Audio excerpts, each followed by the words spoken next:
Hey guys, this is Charlie bringing you some thoughts here on the GLS 63. Mercedes always makes a special product with the AMG, and even though this is the biggest one, no exception to the driving experience.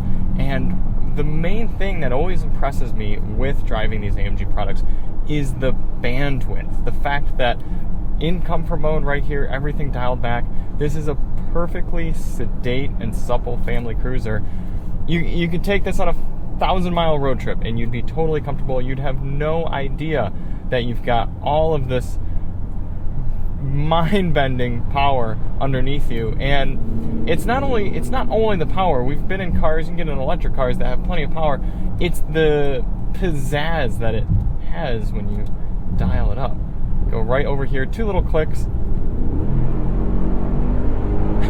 And you put your foot down, and you just gotta be thankful for still getting a V8 here for the 2024 model year. We know that the V8 days are numbered, but Mercedes-AMG still giving it to you, and giving it to you in such a nice package as well. You're getting the best sound systems, you're getting top tier ambient lighting.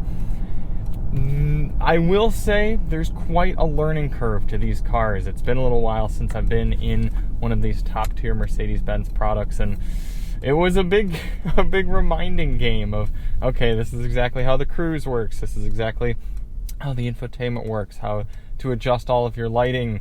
And it's not always necessarily the same from Mercedes to Mercedes either. They're always making little tweaks.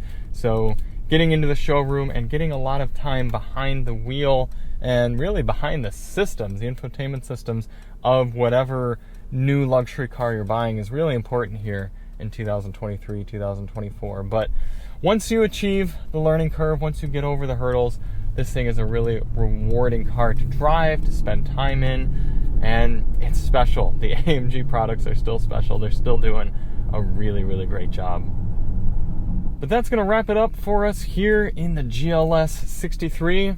Let us know in the comments, are you happy the night drives are back? What sort of cars would you guys like to see driven at night? Do you like sportier cars? Do you like more of the ones with the fancy ambient lighting? It's not every car like this GLS 63 that's going to have them both like this.